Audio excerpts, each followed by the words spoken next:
देखो, इस थियरी को हमारी जो chapter number basically coordination compound का जो चैप्टर है, इसको स्टार्ट करने से पहले, कल आवाज तो कट रही थी फिलहाल में, इसको स्टार्ट करने से पहले बच्चों मैं आपको ये बताना चाहूंगा कि जो हमारी कोऑर्डिनेशन कंपाउंड है, इसके अंदर हमें क्या पढ़ना है, क्रिस्टल फील्ड थियरी को पढ़ना है, सीएफटी थियरी को पढ़ना है, यानी कि क्रिस्टल फील्ड थियरी को पढ़ना है। ठीक है। तो बेसिकली अब ये दिमाग में आना चाहिए बच्चों की सर हम थर्ड ईयर में सीएफटी क्यों पढ़ रहे हैं, क्रिस्टल फील्ड थ्योरी का क्यों पढ़ रहे हैं, क्योंकि हमने कुछ कहीं ना कहीं सेकंड ईयर में वैलेंस बॉन्ड थ्योरी को पढ़ा था, यानी कि फर्स्ट ईयर में भी कुछ इस तरीके से हमने वैलेंस बॉन्ड थ्योरी को पढ़ा था, यानी कि हम लोग इसी में molecular orbital theory first chapter में कंप्लीट किए। तो वैलेंस बॉन्ड थ्योरी के बाद ये सीएफटी थ्योरी आई थी। ठीक है। लेकिन आपको जाहिर सी बात है ये भी पता होना चाहिए कि सर कोई थ्योरी कब तभी आती है जब उसमें कुछ ना कुछ कमी रहती है। तो इसी तरीके से बच्चों मैं आपको ये बताना चाहता हूँ कि जो वैलेंस बॉन्ड थ्योरी थी यानी बीबीटी थ्योरी थी, उसमें कुछ उसके लिमिटेशन में या कुछ कमी थी, इसी की वजह से हमारी जो नई थ्योरी थी सीएफटी थ्योरी लाई गई। ठीक है। तो हमारी नई थ्योरी सीएफटी थ्योरी इसके अंदर बच्चों लाया गया था। अब सीएफटी थ्योरी के बारे में अगर हम बात करते हैं कि इसके अंदर बच्चों अंतर क्या, तो बीबीटी थ्योरी में तुम लोगों ने पढ़ा था ना कि सर कोई ऑर्बिटल रहता है, तो ऑर्बिटल रहने की वजह से क्या होता था कि ओवरलैप होता था। क्यों संदीप? ओवरलैपिंग मतलब क्या होता था बच्चों, जैसे कि आप लोगों ने पिछला ही क्लास अगर देखा होगा सिलिकेट आयन में, तो आप लोगों ने कुछ इस तरीके से देखा था कि सर जैसे कि हमारा पी ब्लॉक एलिमेंट है, अगर हमारे ऑक्सीजन एलिमेंट है, ऑक्सीजन नेगेटिव आयन है, ऑक्सीजन नेगेटिव आयन है, तो इसका एक करके यहाँ पे बना के ओवरलैप करके बॉन्ड बना लेगा, इसका ओवरलैपिंग करके एक बॉन्ड बना लेगा, इसका ओवरलैपिंग करके एक बॉन्ड बना लेगा। तो कहीं ना कहीं आप ये देखोगे सर जो बीबीटी थ्योरी थी वो ओवरलैपिंग की वजह से बनती थी। ठीक है। ओवरलैपिंग होता था और इनकी पेयरिंग हो जाती थी आपस में। ठीक है। ओवरलैपिंग होने की वजह से पेयरिंग हो जाती थी। तो हमारा जो बीबीटी थ्योरी था वो बेसिकली ओवरलैप से बनता था। ओवरलैप जब होता था तो वो एक इलेक्ट्रॉन डोनेट करता था, आपस में पेयरिंग करके बॉन्ड बना लेते थे। तो यही इनका सबसे बड़ा फेल्योर का कारण था, यानी कि आप यही दिमाग में बैठाना चाहिए आपको कि जो बीबीटी थ्योरी थी सर वो फेल हुई तो हमारी सीएफटी थ्योरी आई थी। अब सीएफटी थ्योरी क्या होता है, तो देखो सीएफटी थ्योरी को सबसे पढ़ने से पहले आपको ये ध्यान देना है कि कुछ बेसिक पॉइंट्स को आपको याद रखने होंगे कि सर सीएफटी थ्योरी को हम कैसे पढ़ेंगे। तो सीएफटी थ्योरी में सबसे पहला यानी कि कोऑर्डिनेशन जो कंपाउंड जो हमारा चैप्टर है, उस कोऑर्डिनेशन कंपाउंड के चैप्टर में आपको सबसे पहले सीएफटी थ्योरी को पढ़ना है। और हमने बता दिया CFT theory valence bond theory के कुछ लिमिटेशन के फेल्योर के कारण ये लाई गई थी, उसको चेंज करके। तो हमें सीएफटी थ्योरी को इस पहले चैप्टर में पढ़ना है। ध्यान ये देना है कि इसके बेसिक पोस्टुलेट क्या होते हैं, पॉइंट में डिस्कस करेंगे। आप उस पॉइंट को एकदम अच्छे तरीके से सुनना ताकि दिमाग में एक बार में आपके बैठ जाए। ठीक है। और उसको एक ही बार बोलेंगे, बार बार रिपीट करेंगे तो वीडियो बड़ा हो जाएगा। वीडियो जितना छोटा रहेगा उतना में तुम लोगों को रिवाइज करने में आसानी होगी। तो चलो हम लोग आज सीएफटी थ्योरी के बारे में डिस्कस करते हैं।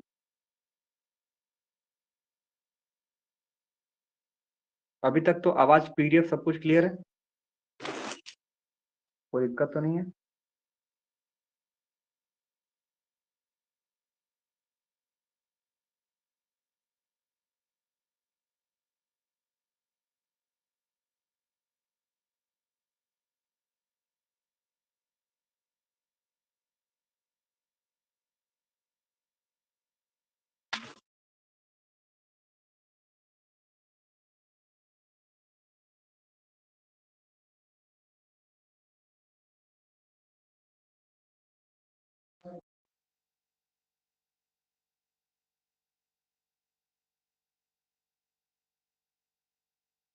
एक मिनट वेट कर लो, पीडीएफ को हम शेयर कर लेना।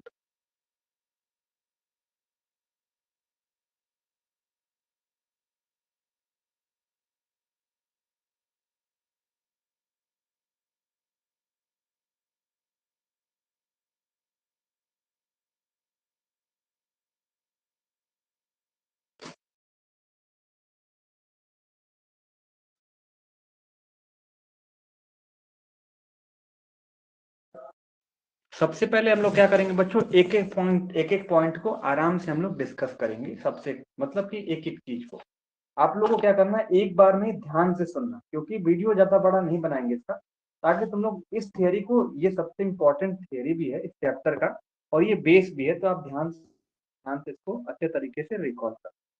ठीक है। तो सबसे पहले हम इसको आपको हिंदी में ही बताएंगे इसको, ताकि एकदम अच्छे तरीके से आपको समझ में आ जाए। तो सबसे पहले अगर देखते हैं क्रिस्टल फील्ड थ्योरी, हमारा कोऑर्डिनेशन केमिस्ट्री टॉपिक है। तो जो क्रिस्टल फील्ड थ्योरी थी बच्चों ना, वो सबसे पहले किस साइंटिस्ट ने दिया था? तो हैंस ब्रेथ ने दिया था 1929 में। ठीक है, तो हमारे जो साइंटिस्ट है हैंस ब्रेथ ने इसको 1921 में इसको दिया था। और इन्होंने ये बताया था कि ये जो पूरी तरीके से जो थियरी है, यानी कि जो मॉडल है, वो पूरी तरह से इलेक्ट्रोस्टैटिक फोर्स ऑफ अट्रैक्शन पे बेस्ड है। इलेक्ट्रोस्टैटिक फोर्स ऑफ अट्रैक्शन बच्चों क्या होता है, आप लोगों ने भी फर्स्ट ईयर में जाना था, जब जैसे सर हमारा कोई पॉजिटिव एलिमेंट है, जैसे फ्लोरीन हमारा निगेटिव है और हमारा Na जो हमारा पॉजिटिव है, तो हम ये कहेंगे कि सर जो ये पॉजिटिव जो एटम है वो कई सारे नेगेटिव आयन को आपस में बाइंड करके रखेगा। तो ये आप कह सकते हो कि जब नेगेटिव पॉजिटिव में जब कोई भी आयन होते हैं, बेसिकली मतलब फ्लोरीन एक हमारा आयन है और सोडियम हमारा एक पॉजिटिव आयन है। तो जब हमारा नेगेटिव और पॉजिटिव आयन आपस में अट्रैक्ट करते हैं, तो बच्चों आप लोग को भी पता है कि सर वो इलेक्ट्रोस्टैटिक फोर्स ऑफ अट्रैक्शन होता है। यानी कि ये बोल सकते हैं कि सर ये एक तरीके से आयनिक बॉन्ड को रिप्रेजेंट करते हैं। तो यही बताने की कोशिश कर रहा है कि sir electrostatic force of attraction होगा इस थ्योरी के अंदर। और इसमें जो मेटल आयन होंगे ना, मेटल आयन यानी कि पॉजिटिव चार्ज, मेटल आयन मतलब कि पॉजिटिव चार्ज, ये कौन सराउंड करेगा? तो निगेटिव चार्ज इसको पूरी तरीके से बाउंड करके सराउंड करेगा। यानी कि आपके दिमाग में ये बनना चाहिए कि सर इसके अंदर हमारा एक पॉजिटिव सेंट्रल मेटल आयन होगा यानी कि सोडियम, और इस सोडियम को चारों तरफ से नेगेटिव आयन सराउंड करेंगे यानी घेर के रखने वाले हैं। यही हमारा सीएफटी थ्योरी के अंदर कुछ बेसिक पॉइंट ऐड किया गया था और इस थ्योरी को दिया गया था। ठीक है बच्चों, तो हम लोगों ने इंट्रोडक्शन देखा कि सीएफटी थ्योरी में क्या था। एक दिमाग में आपके कॉन्सेप्ट बन गया कि सर एक, जैसे अगर इस पूरे ग्रुप में बात की जाए कि सपोज दैट एक हमारे पास लड़का है संदीप, यानी कि वो पॉजिटिव चार्ज है और लड़कियां सारे हमारे क्या ग्रुप में नेगेटिव चार्ज है। तो इस एक लड़के पे सारी लड़कियां क्या है? भारी हैं बेसिकली यहाँ पे। तो मतलब ये कह सकते हैं कि एक संदीप को चारों तरफ से जितनी गर्ल्स हैं एक तरफ से सराउंड की हुई है। तो कुछ इसी तरीके से हम कॉन्सेप्ट हम यहाँ पे ये बताने की कोशिश कर रहे हैं कि क्रिस्टल फील्ड थ्योरी में कहीं ना कहीं आपको आयनिक बॉन्ड या इलेक्ट्रोस्टैटिक फोर्स ऑफ अट्रैक्शन के बारे में देखना है। एक बेसिक आइडिया आपके दिमाग में आ गई होगी। ठीक है बच्चों, चलिए आगे बढ़ते हैं और सबसे पहले हम इसके बारे में देखेंगे कि क्या चीज है। फिर अभी कुछ आपके इसके बाद इस थ्योरी के बारे में हम बता देते हैं, फिर पॉइंट नंबर 1 की तरफ मूव करेंगे कि क्या पॉजिटिव है। देखो बच्चों, एक बार मैं ध्यान से सुनना, इस थ्योरी का नाम सीएफटी क्यों रखा गया? ये दिमाग में जरूर आएगा कि सर इस थ्योरी का नाम सीएफटी क्यों रखा गया। इसको सबसे पहले आयनिक क्रिस्टल पे रखा गया था, जो कि आप लोगों ने देखा। आयनिक क्रिस्टल मतलब क्या बोलते हैं? यानी कि एक पॉजिटिव आयन होगा और एक हमारे पास नेगेटिव आयन। तो सबसे पहले इसको आयनिक क्रिस्टल पे रखा गया था, इस वजह से इसका नाम सीएफटी रखा गया था। ठीक है, तो आपके दिमाग में ये बेसिक सा कॉन्सेप्ट बन गया।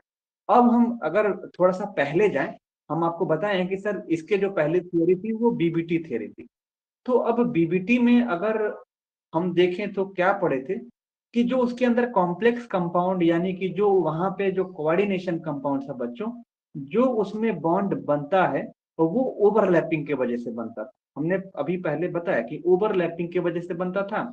और आप तो एक चीज तो ध्यान देना होगा ना बच्चों, आप तो ये कोऑर्डिनेशन केमिस्ट्री में तो आप तो जानते हो कि सर इसके अंदर दो ही चीज होती है, एक हमारा सेंट्रल मेटल एटम होता है यानी कि सेंट्रल मेटल एटम होता है, और एक सर हमारा लिगेंड होता है। लिगेंड हमेशा क्या होता है? नेगेटिव चार्ज होता है, और सेंट्रल मेटल एटम जो होता है हमेशा वो पॉजिटिव चार्ज होता है। तो आप कोऑर्डिनेशन कंपाउंड में क्लास 12 से ही पढ़ते आ रहे हो कि सर एक हमारे पास सेंट्रल मेटल एटम होता है और इसी सेंट्रल मेटल एटम से हमारा लिगेंड क्या होता है? ज्वाइन करता है। तो ये ध्यान देना कि लिगेंड हमेशा नेगेटिव चार्ज के रूप में होता है और हमारा जो सेंट्रल मेटल एटम होता है वो हमारा पॉजिटिव चार्ज के रूप में होता है। तो मैं बताना आपको ये चाहता हूँ यहाँ पे कि यहाँ पे जब बच्चों बीबीटी थियरी में अगर बात की जाए, पिछला भी बता रहा हूँ, तो बीबीटी थियरी में क्या हो रहा था बच्चों की ओवरलैपिंग की वजह से बॉन्ड बन रहा था। जब ओवरलैपिंग की वजह से बच्चों जब बॉन्ड वहां पे बन रहा था, तो आप ये देख रहे थे कि सर लिगेंड जो हो रहा था ना, वो सेंट्रल मेटल एटम को इलेक्ट्रॉन पेयर डोनेट करता था। यानी कि जो लोन पेयर था, यानी कि जो लिगेंड हमारा था, ये इलेक्ट्रॉन को डोनेट करता था। और डोनेट किसको करता था? तो सेंट्रल मेटल एटम को डोनेट करता था। और जैसे ये डोनेट करता था, जैसे अगर हम अभी बताएं कि पी ब्लॉक ऐसे ड्रॉ किया था हमने, वहां पे देखा था कि ऑक्सीजन एटम यहाँ पे है, ऑक्सीजन एटम यहाँ पे है, ऑलरेडी ये सिंगल सिंगल थे। ठीक है, तो ये अपना क्या करते हैं? इलेक्ट्रॉन डोनेट करते हैं, इनको देते हैं और पेयरिंग बनाते हैं यानी कि ओवरलैपिंग करते हैं। तो हमारा एक तरीके से नया बॉन्ड बनता है। तो वही मैं आपको बताने की कोशिश कर रहा हूँ कि जो हमारा जो बीबीटी थ्योरी थी उसमें ओवरलैपिंग की वजह से बनता था। लेकिन लिगेंड इसमें भी देखा कि सर लिगेंड जो क्या करता था, डोनेट करता था सेंट्रल मेटल एटम को, और जब डोनेट करता था तो वहां पे ओवरलैपिंग होती थी, जब ओवरलैपिंग होती थी तो बॉन्ड बनता था। लेकिन बीबीटी में कुछ लिमिटेशन रह गई थी, यानी कि कुछ कमी रह गई थी, यानी कि वो कोऑर्डिनेशन कॉम्प्लेक्स हो गया या कॉम्प्लेक्स कंपाउंड होगा, ये पूरी तरीके से एक्सप्लेन नहीं कर सकती थी। उसी की लिमिटेशन को इम्प्रूव किया गया था, और इम्प्रूव करने के बाद हमको सीएफटी थ्योरी दी गई थी। ठीक है, और सीएफटी थ्योरी जब दी गई थी तो इस थ्योरी में हम लोगों ने क्या देखा कि सर हमारे पास इलेक्ट्रोस्टैटिक अट्रैक्शन, यानी कि कहीं ना कहीं आयनिक क्रिस्टल के बारे में डिस्कस किया जाएगा। तो आइए हम लोग एक एक करके पॉइंट को डिस्कस करेंगे कि सबसे पहला पॉइंट इस चैप्टर में सर हमारा क्या है और क्या हमें इसके बारे में बताता है। ठीक है बच्चों, देखो पहला पॉइंट अगर बच्चों बात करोगे इसके अंदर, तो इसमें ये लिखा हुआ है कि फर्स्ट पॉइंट में, एक बार इसको थोड़ा सा हम रिवर्स कर लें, मेन पॉइंट्स में देखा जाए तो सबसे पहला पॉइंट हमें बताता है बच्चों की the central metal cation is surrounded by ligand which contain one और मोर लोन पेयर इलेक्ट्रॉन। तो आपको भी बताया था कि जो पॉजिटिव चार्ज होता है यानी कि वो सेंट्रल मेटल एटम होता है, यानी कि हमारा एम पॉजिटिव यहाँ पे हमने ड्रॉ कर लिया। तो यानी कि इस पहले पॉइंट में ये बता रहा है कि अब लिगेंड क्या करता है, तो जो एम हमारा है यानी कि सेंट्रल मेटल एटम हमारा है या सेंट्रल मेटल आयन हुआ है, इसको इस तरीके से पूरी तरीके से ये चारों तरीके से ये सराउंड करता है, यानी घेर के रखता है। तो लिगेंड हमारे सारे क्या होते हैं, नेगेटिव चार्ज होते हैं, और नेगेटिव चार्ज होने की वजह से ये उसको चारों तरफ से, यानी कि चारों तरह से ये पूरी तरीके से घेर लेते हैं या अरेंज कर लेते हैं अपने आप को। तो सबसे पहला पॉइंट आप बीबीटी सीएफटी थ्योरी में क्या बताओगे, तो यही बताओगे बच्चों कि सर हमारा इसमें एक सेंट्रल मेटल एटम होता है, और सर वो क्या करता है, उस सेंट्रल मेटल एटम या आयन को जो हमारा लिगेंड होता है वो चारों तरीके से सराउंड करता है। और क्यों सराउंड करता है, क्योंकि हमारा लिगेंड जो हमारा होता है उसके ऊपर लोन पेयर इलेक्ट्रॉन होता है, यानी कि नेगेटिव चार्ज वहां पे प्रेजेंट होता है। आई होप सबको फर्स्ट पॉइंट क्लियर हो गया होगा। ठीक है, is it clear to all of you. अब बढ़ते हैं हम सेकंड पॉइंट की तरफ। अगर यहाँ तक क्लियर हो गया होगा type in chat box yes और नो। ठीक है, अब हम बात करते हैं बच्चों सेकंड पॉइंट में। तो सेकंड पॉइंट में आपने ये देखा कि जो सेकंड पॉइंट सर हमारा है, इसमें देखिए सर आयनिक लिगेंड के बारे में बात कीजिए। इसको इस पॉइंट को हम दो पार्ट में टूटेंगे। देखो ये हमारा सेकंड पॉइंट में ये ए मान लो ये आयनिक लिगेंड, और फिर हम न्यूट्रल लिगेंड के बारे में बात करेंगे हाफ में। तो जो बच्चों आयनिक लिगेंड होता है ना, मतलब आप यही पहले पॉइंट में ही पढ़े कि सर एक हमारा सेंट्रल मेटल एटम होता है, उसको लिगेंड चारों तरफ से घेर के रखता है। अब हम क्या करेंगे, अब नेगेटिव सेकंड पॉइंट में बात ये करेंगे कि सर जो हमारे पास नेगेटिव जो हमारे पास है, वो उसको हम क्या बोलते हैं, उसका नाम होता है आयनिक लिगेंड बोलते हैं। आयनिक लिगेंड क्यों बोलते हैं, क्योंकि सर इसके अंदर हमारा जो फ्लोरीन होगा वो नेगेटिव चार्ज होगा। लिगेंड बेसिकली नेगेटिव चार्ज ही होता है इसके अंदर, कोऑर्डिनेशन कंपाउंड के अंदर। तो जो हमारा फ्लोरीन होगा वो नेगेटिव चार्ज, यानी कि क्लोरीन, ये सारे हमारे क्या है, आयनिक लिगेंड है। जब आयनिक लिगेंड है बच्चों, यानी कि नेगेटिव चार्ज है, तो इनको क्या कंसीडर किया जाएगा, तो इसको हम आयनिक लिगेंड के नाम से हम इसको जानेंगे। तो जब भी आपसे पूछा जाएगा कि नेगेटिव चार्ज वाले किसको बोलेंगे, तो आयनिक लिगेंड। अब बात करते हैं सेकंड पॉइंट में, न्यूट्रल लिगेंड किसको बोलते हैं बच्चों। न्यूट्रल के लिए आप यही बता सकते हो कि न्यूट्रल से आप क्या समझोगे, जैसे हमारे पास कोई रॉड है, यहाँ पे एक साइड पॉजिटिव चार्ज है, एक साइड नेगेटिव चार्ज है। तो आप ये कहोगे ना कि सर जब दोनों साइड से बैलेंस हो, यानी कि एक साइड पॉजिटिव एक नेगेटिव हो, यानी कि NH3 पे पॉजिटिव होगा, वाटर पे नेगेटिव होगा, जब दोनों आपस में प्रेजेंट रहेंगे तो आप एक दूसरे को कैंसिल आउट कर देंगे। कैंसिल आउट कर देंगे तो ये कहोगे कि सर ये एक तरह से डाइपोलर नेचर शो कर रहे हैं। तो आप ये कह सकते हो कि न्यूट्रल जो हमारा होता है वो हमारा डाइपोल के लिए यूज होता है, यानी कि इसका दूसरा नाम हम पॉइंट डाइपोल के नाम से भी जानते हैं। ठीक है, पॉइंट डाइपोल से इसलिए जानते हैं क्योंकि हमारा जो यहाँ पे लिगेंड होगा वो पॉजिटिव नेगेटिव दोनों आपस में कैंसिल आउट कर देंगे, और हमें भी पता है ये नेगेटिव वाला साइड जाके मेटल आयन से अट्रैक्ट करेगा। तो पहले पॉइंट में आपने क्या बताया कि सर लिगेंड घेर के रखता है। सेकेंड पॉइंट में आपने ये बात किया कि सर जो लिगेंड होता है तो वो नेगेटिव लिगेंड भी होता है। जब नेगेटिव लिगेंड होता है तो उसको हम आयनिक लिगेंड बोलते हैं, और इसका जो दूसरा नाम होता है उसको बोलते हैं कि सर एक तरह से पॉइंट चार्ज यानी कि नेगेटिव चार्ज लिगेंड होता है। फिर सेकंड में बताया कि सर न्यूट्रल लिगेंड भी हो सकता है। न्यूट्रल लिगेंड क्या होता है कि ऐसे लिगेंड जिसके अंदर एक साइड पॉजिटिव टर्मिनल हो, एक साइड क्या हो, नेगेटिव टर्मिनल हो, तो इस पॉजिटिव नेगेटिव टर्मिनल में कौन सेंट्रल मेटल एटम से किस साइड से ज्वाइन करेगा, तो नेगेटिव साइड से ज्वाइन करेगा। यानी कि दिमाग में ही होना चाहिए कि न्यूट्रल लिगेंड उस लिगेंड को बोलते हैं जो डाईपोलर नेचर को शो करते हैं। डाईपोलर नेचर क्या होता है बच्चों, ऐसा स्ट्रक्चर जिसके अंदर पॉजिटिव टर्मिनल भी हो और नेगेटिव टर्मिनल भी हो, उसको हम डाईपोलर नेचर भी बोलते हैं। आई होप यहां तक सेकंड नंबर पॉइंट तक क्लियर हो गया होगा। ठीक है, क्लियर, क्लियर बच्चा।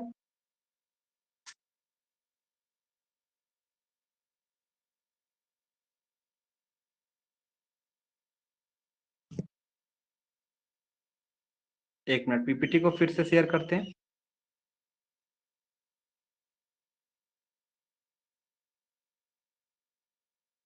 अब हम बात करेंगे इसके पॉइंट नंबर 3 के बारे में।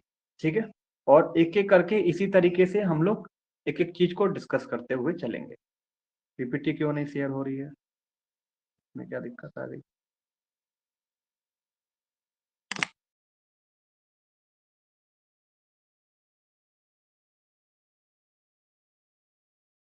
चलो, ये सेकंड पेज क्लियर है बच्चों, पीपीटी सेकंड पेज क्लियर।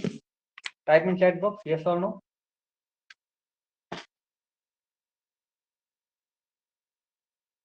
हाँ, इस पॉइंट को बच्चों एक बार पढ़ने से पहले आप थोड़ा सा इसको ध्यान से सुनना। According to CFT, ligand does not provide electron to central metal atom and thus metal ion and ligand do not mix their orbital। तो हम यहाँ पे देखेंगे कि देखो, हम लोगों ने पहले इंट्रोडक्शन में देखा था कि सर बीबीटी जो थियरी थी, हमारी जो बीबीटी थियरी थी उसमें मिक्सिंग हो रहा था, मतलब ओवरलैपिंग हो रहा था। लेकिन उसका यहाँ पे इसका उल्टा हुआ, यानी कि CFT में कोई ओवरलैपिंग कोई मिक्सिंग यहाँ पे नहीं होगा। तो बच्चों अगर हम तीसरे पॉइंट के बारे में अगर हम बात करते हैं, तो अब लेते हैं जैसे थर्ड पॉइंट। तो जब इसके अंदर हम देखेंगे, यानी कि जो हमारा मेटल और लिगेंड है, इनके बीच में जो बॉन्ड बनता है ना बच्चों, ठीक है, यानी कि जब मेटल और लिगेंड के बीच में बॉन्ड बनता है, तो लिगेंड मेटल को इलेक्ट्रॉन पेयर डोनेट नहीं करता है। ठीक है, CFT में क्या होता है, जैसे ओवरलैपिंग वहां पे हो रहा था, तो वहां पे जब हम देख रहे थे बीबीटी थ्योरी में कि ये बॉन्ड दे दे रहा था, जब दे दे रहा था डोनेट कर दे रहा था, तो ओवरलैपिंग करके बॉन्ड बना ले रहे थे और शादी कर ले रहे थे बीबीटी थ्योरी में। लेकिन यहाँ पे क्या होता है बच्चों, यहाँ पे ये जो लिगेंडवा है वो देता ही नहीं इसको, देगा ही नहीं बच्चों। जब वो देगा ही नहीं तो ओवरलैपिंग होगा ही नहीं। तो CFT थियरी में बच्चों जो पहले हम बताने की कोशिश पे कोई ओवरलैपिंग नहीं होता। ठीक है, तो हमने यही बताया कि जो मेटल और लिगेंड होता है उनके बीच में बॉन्ड बनता है, तो लिगेंड मेटल को इलेक्ट्रॉन को पेयर को डोनेट नहीं करता। जब डोनेट नहीं करेगा, तो आप लोगों ने देखा ही था कि बैलेंस बॉन्ड थ्योरी में जो था वो मेटल और लिगेंड आपस में बीच में बॉन्ड को शेयर कर रहे थे, यानी कि वो सेंट्रल मेटल एटम को दे रहा था, जब दे रहा था तो वो डोनेट कर रहा था। लेकिन यहाँ पे ये डोनेट नहीं करेगा। तो according to this CFT, ligand does not provide electron to central metal atom। यानी कि CFT थियरी में बच्चों जो हमारा M प्लस आयन है, यानी कि M प्लस आयन मतलब कि जो इसमें जो खाली बच्चे होंगे, उसको जो लिगेंड होगा यानी कि नेगेटिव, ये वाले नहीं देंगे। लेकिन बीबीटी वाले में ये देके बॉन्ड बना ले रहे थे। बस इसका इसमें यही अंतर है इसके अंदर। तो हम बात करेंगे कि जब इलेक्ट्रॉन को पेयर डोनेट नहीं करेगी, तो लिगेंड के ऑर्बिटल मिक्स नहीं होंगे।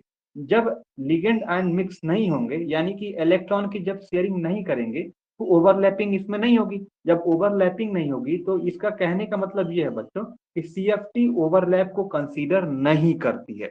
ध्यान देना, मैंने क्या बताया कि CFT ओवरलैपिंग को कभी भी क्या करती है, कंसीडर नहीं करती है। ओवरलैपिंग को कंसीडर नहीं करती है। यहां तक क्लियर हो गया होगा। लेकिन अगर बीबीटी पूछा जाएगा तो बताना कि वो ओवरलैप करती है और उसके अंदर मिक्सिंग होता है, और मिक्सिंग होने के बाद बॉन्ड बनता है। तो हमने ये जाना कि सर जो मेटल आयन और लिगेंड होता है वो आपस में, हम ये जान गए कि सर ये कभी भी मिक्स नहीं होंगे।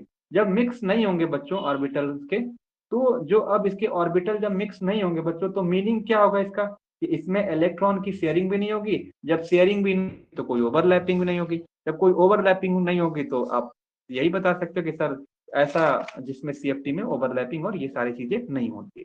यही हमारा पॉइंट है, आप इसको पढ़ोगे तो आपको क्लियर हो जाएगा। चलिए, हम लोग फोर्थ पॉइंट के बारे में देखते हैं। हमने क्या पढ़ा कि ओवरलैपिंग को कंसीडर नहीं किया जाएगा। थर्ड पॉइंट तक तो ये पढ़े ना कि ओवरलैपिंग को कंसीडर नहीं किया जाएगा। यानी कि जो CFT का जो भी मानते हैं कि लिगेंड जो होता है CFT में, लिगेंड हम CFT में नेगेटिव चार्ज के फॉर्म में होगा, ठीक है। पर सेंट्रल मेटल एटम जो होगा, यानी कि सेंट्रल मेटल एटम जो होगा एम से जिसको रिप्रेजेंट करके, वो हमारा क्या होगा, पॉजिटिव चार्ज होगा। तो आप ये कह सकते हो कि सर जो अपोजिट चार्ज है, तो अपोजिट चार्ज क्या करेगा, एक दूसरे को अट्रैक्ट करेगा ना बच्चों। अपोजिट चार्ज क्या करेगा, एक दूसरे को अट्रैक्ट होगा। जब ये अट्रैक्ट करेगा तो आपस में अट्रैक्शन होगा। अट्रैक्शन होने के कारण आप ये कह सकते हो कि सर ऐसा बॉन्ड जिसमें लिगेंड हमारा नेगेटिव है और central metal ion positive charge है, तो ये अपोजिट चार्ज होने की वजह से ये अट्रैक्ट करेगा अपने पास। जब ये अट्रैक्ट होगा तो इसमें अट्रैक्शन होगा, और अट्रैक्शन होने के कारण आपको भी पता है कि इस तरीके के बॉन्ड को क्या बोलते हैं, आयनिक बॉन्ड बोलते हैं। तो ये हमारे क्या होंगे, आयनिक बॉन्ड बनाएंगे और आयनिक बॉन्ड का फॉर्मेशन करेंगे। तो जहां पे आयनिक बॉन्ड का फॉर्मेशन होता है उसको हम क्या बोलते हैं, कि उसके अंदर इलेक्ट्रोस्टैटिक फोर्स ऑफ अट्रैक्शन हो रहा है।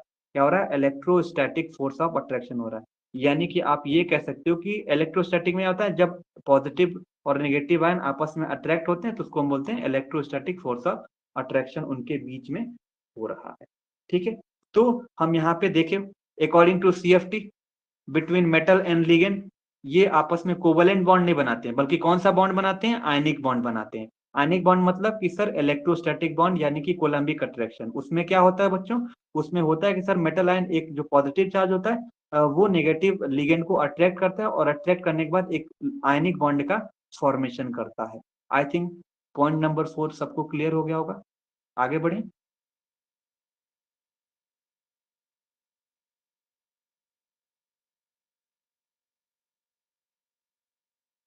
ठीक है, वेट फॉर PPT लोड होने दो, फिर हम लोग बेसिकली पॉइंट नंबर 5 को डिस्कस करेंगे अच्छे तरीके से। ये सारी छोटी छोटी चीजें हमें क्या करना है कि अच्छे तरीके से इसको हमें ध्यान देना है, ठीक है। और ध्यान देके अच्छे तरीके से इसके पोस्टुलेट को कम से कम बार बार इसको रिवाइज करना है, ताकि आपके दिमाग में ये पूरी तरीके से बैठ जाए, ठीक है। तो सबसे एक बार हम रिवीजन कर लेते हैं जब तक हमारी PPT लोड हो रही है। तो हम लोगों ने सबसे पहले बच्चों ये देखा कि सबसे पहले पॉइंट में हम लोगों ने ये डिस्कस किया था कि जो हमारा सबसे पहले कि सर एक हमारे पास मेटल आयन होता है, इसको लिगेंड चारों तरफ से घेर के रखता है। पहली पॉइंट देखे। दूसरे पॉइंट में हम लोगों ने ये बताया कि सर जो ये लिगेंड होता है वो दो तरीके का हो सकता है, एक न्यूट्रल लिगेंड हो सकता है, और एक हमारा होता है सर कि नेगेटिव आयन लिगेंड होता है। तो इसको हम पॉइंट चार्ज भी बोलते हैं, यानी कि पॉइंट लिगेंड भी के नाम से भी जानते हैं, और इसको हम डाईपोलर के नेचर के नाम से जानते हैं। फिर हम लोगों ने तीसरे पॉइंट में ये जाना कि सर हमारा BBT थ्योरी में ओवरलैपिंग होती थी, लेकिन CFT थ्योरी में कोई ओवरलैपिंग नहीं होता है, ठीक है। फिर हम लोगों ने क्या जाना कि चौथे पॉइंट में ये जाना कि सर एक लिगेंड जो होता है हमारा नेगेटिव चार्ज होता है, और जो हमारा सेंट्रल मेटल एटम जो होता है पॉजिटिव चार्ज होता है। जब नेगेटिव पॉजिटिव आपस में अट्रैक्शन करते हैं तो आयनिक बॉन्ड का फॉर्मेशन होता है, जिसको हम इलेक्ट्रोस्टैटिक फोर्स ऑफ अट्रैक्शन भी बोला जाता है। चलिए अब फिफ्थ पॉइंट के बारे में डिस्कस करेंगे बच्चों। फिफ्थ पॉइंट में एक बार सुन लो क्या होता है इसके अंदर। देखो, अब देखो जाहिर सी बात है, कॉम्प्लेक्स जब अब कॉम्प्लेक्स कंपाउंड बनते हैं तो उसमें क्या होता है, तो अब उसमें जो most of metal ion transition metal ion के होते हैं। यानी कि अब अगर हम कॉम्प्लेक्स कंपाउंड के बारे में अगर हम बात करते हैं, तो उसमें आप लोगों ने अगर पिछला कुछ ध्यान होगा, तो आप लोग ट्रांजिशन मेटल आयन किसको बोलते हो। हमने बेसिकली लेंथेनाइड में भी बताया था कि सर जो डी ब्लॉक एलिमेंट होता है, जो डी सीरीज के एलिमेंट होते हैं, उनको हम ट्रांजिशन मेटल एलिमेंट के नाम से भी जानते हैं। तो उसमें most of metal ion transition metal ion के होते हैं। तो उसके अंदर ये बताओगे कि सर डी ऑर्बिटल पार्टिसिपेट करता है। नेक्स्ट पॉइंट लेते हैं। डी ऑर्बिटल के बारे में ये होगा कि उसके अंदर आप देखोगे ऑफ डी ऑर्बिटल होना स्टार्ट होगा, ठीक है। जब ग्रुपिंग होगा डी ऑर्बिटल का, तो अब हम बात करेंगे डी सबसेल के बारे में बात करेंगे। तो डी सबसेल के बारे में अगर हम बात करते हैं, तो डी सबसेल में कितने ऑर्बिटल होते हैं बच्चों, ये 5 घर होता है, यानी कि 5 ठो ऑर्बिटल होते हैं, यानी कि 5 सबसेल इसके अंदर प्रेजेंट होता है। 5 सबसेल अगर बच्चों इसमें प्रेजेंट होता है तो इसका नाम क्या होता है, सर पहला हमारा होता है DXY, दूसरा हमारा होता है DYZ, तीसरा हमारा होता है DZX। तो ये हम तीनों एक साथ लेते हैं, DXY, DYZ और DXZ को एक साथ लेते हैं। बचा हुआ दो हमारा होता है, वो हमारा होता है DX square minus Y square, DX square minus DY square, एक ऑर्बिटल होता है ये, और जो लास्ट वाला हमारा होता है वो dz स्क्वायर होता है। ठीक है बच्चों, यहाँ तक क्लियर हुआ? तो डी सबसेल की एनर्जी होती है बच्चों, वो एनर्जी मतलब कि सबकी एक बराबर होती है, यानी कि सेम होती है। यानी कि भले नाम डिफरेंट है लेकिन इनकी एनर्जी जो होगी वो बच्चों सेम होती है। तो सेम होने के कारण यानी कि आप ये बोल सकते हो कि सर ऑर्बिटल भी सेम होंगे, भले इसका नाम अलग है। तो जब ऑर्बिटल इसके सेम होंगे तो एनर्जी को ये डी जनरेट करेगा। तो यानी कि जब एनर्जी को डी जनरेट करेगा तो हम इसका नाम ये बोल सकते हैं कि सर पांचों का जो नाम होगा वो डी जनरेट ऑर्बिटल होगा। यहां तक क्लियर हुआ? When we see in detail बच्चों कि जो डी सबसेल है उसमें 5 ऑर्बिटल हैं, और 5 ऑर्बिटल होने के बाद आप ये बोल रहे हो कि सर 5 ऑर्बिटल में सर ये 3 ऑर्बिटल यानी कि दो पार्ट, दो हिस्सों में डिवाइड हो जाएंगे, ये तीन एक साथ, यानी कि सर ये दो ग्रुप में डिवाइड हो जाएंगे, यानी कि D X Y, D Y Z और डी एक्स जेड, ये एक अलग ग्रुप में हो जाएंगे, और D X square minus Z square और डी जेड स्क्वायर ये एक अलग ग्रुप में हो जाएंगे। ठीक है, अगर बच्चों इनके शेप के बारे में अगर हम बात करते हैं तो ये हमारा कुछ शेप है। तो यानी कि आप ये कह रहे हो कि जो आगे का जो तीन ठो है वो एक ग्रुप में डिवाइड हो जा रहा है, और जो लास्ट का दो बचा हुआ दो है वो एक ग्रुप में डिवाइड हो जा रहा है। तो अगर हम इसके शेप को देखें तो ये हम देखेंगे कि ये थ्री शेप में दिखते हैं, यानी कि तीन दिख रहे हैं हमें। तो इसमें जो इलेक्ट्रॉन डेंसिटी होती है बच्चों वो बिटवीन द एक्सिस होती है। इलेक्ट्रॉन डेंसिटी क्या होती है बच्चों? ये बिटवीन द, यानी कि अगर हम इसको ड्रॉ करना चाहें, जैसे ये एक्स एक्सिस हो गया, ठीक है, इसे हम बनाते हैं। तो हमने बताया कि जो जो तीन होती है बिटवीन द एक्सिस, और ये जो होती है वो अलोंग द एक्सिस होती है। अब बिटवीन द एक्सिस क्या होता है बच्चों? बिटवीन मतलब ये बोल सकते हो कि बीच में। ठीक है, तो हमने बताया कि जो बाहर के तीन होते हैं इनकी जो इलेक्ट्रॉन डेंसिटी है वो बिटवीन एक्सिस ज्यादा होती है। तो ज्यादा अगर बिटवीन द एक्सिस होती है बच्चों, यानी कि मैक्सिमम होती है, तो आप ये कहोगे कि बिटवीन का मतलब क्या है? तो ये तीन कैसे होंगे? तो मतलब ये इसके बीच में होंगे। बिटवीन मतलब ये, इसी तरीके से इसके बीच में, इसी तरीके से इसके बीच में। तो आपको ये क्लियर हो गया होगा सर ये बिटवीन द एक्सिस होते हैं, इसीलिए इनको हम नाम देते हैं T2G। ठीक है, तो ये बाहर के जो तीन होते हैं वो बिटवीन द एक्सिस होते हैं, और तीन है तो इसको नाम दे देते हैं T2G। ठीक है, इसी तरीके से हम बात करेंगे बच्चों, इसी तरीके से हम बात करेंगे बच्चों की जो हमारा जो बाकी दो बचे हुए हैं, बाकी दो बचे हैं दो ऑर्बिटल। जो हमारा दो ऑर्बिटल में दो ऑर्बिटल कौन से? D X square minus Y square, और एक हमारा डी जेड स्क्वायर जो हमारा है, कर रहे हैं कि सर ये अलॉन्ग द एक्सिस रहेंगे। तो आप लोगों ने डिफरेंस समझा? डिफरेंस ये समझे, अभी डिफरेंस हम बताएंगे कि ये हमारा था बिट था। अब इसी तरीके से एक axis along the axis, along the axis मतलब क्या होगा कि इसी ऐसे अलॉन्ग द एक्सिस इस पर रहेगा। ठीक है, इस एक्सिस पे रहेगा, इस एक्सिस पे रहेगा। और जो पहला हम बनाए थे वो किस तरीके से था? पहला हम लोग जो बनाए कुछ इस तरीके से था ना, तो ये बीच में था, दो लाइनों के बीच में था। तो हमारे ये जो तीन ऑर्बिटल थे, आगे के तीन ऑर्बिटल ये बीच में रहते हैं, और बाकी के जो ऑर्बिटल रहते हैं वो अलोंग द एक्सिस मतलब रहते हैं, वो एक्सिस पे रहते हैं। आई थिंक डिफरेंस समझ में आया आप लोग को? यस और नो? तो जो बिटवीन द एक्सिस होते हैं इनको हम T2G बोला जाता है, यानी कि जो आगे के तीन ऑर्बिटल होते हैं वो बिटवीन द एक्सिस होते हैं और इनको T2G बोला जाता है, और जो लास्ट के दो होते हैं वो अलोंग द एक्सिस होते हैं, इसलिए इनको EG के नाम से जाना जाता है। ठीक है, यहाँ तक क्लियर हुआ? आप ये कहोगे कि सर जो लास्ट के दो इलेक्ट्रॉन होता है इनकी इलेक्ट्रॉन डेंसिटी किस पे ज्यादा होती है? तो जब ये अलोंग, तब इनकी जो एनर्जी जो होती है वो ज्यादा होती है। ठीक है, तो अगर हम ग्रुपिंग थियरी के टर्म में देखें बिटवीन द एक्सिस आगे के तीन जो होते हैं वो T2G होते हैं, यानी कि आपसे क्रिस्टल फील्ड थ्योरी में अब तीन हम बनाएंगे नीचे की तरफ तो इसको बोलोगे कि सर तीन है तो इसको बोलते हैं T2G।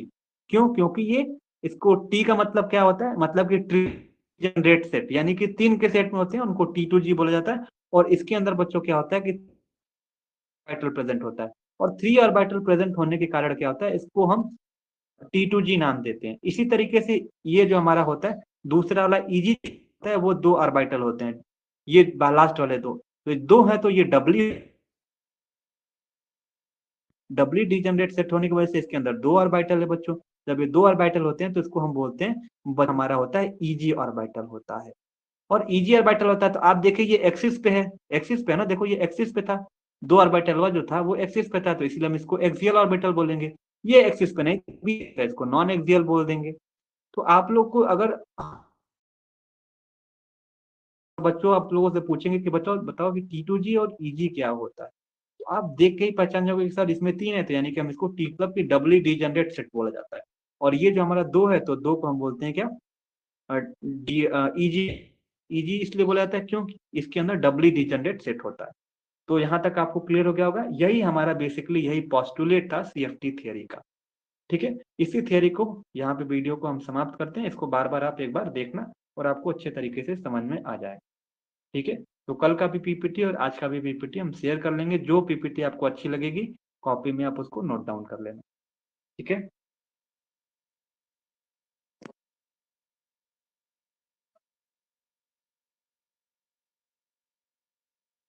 ठीक है, लीव कर जाओ।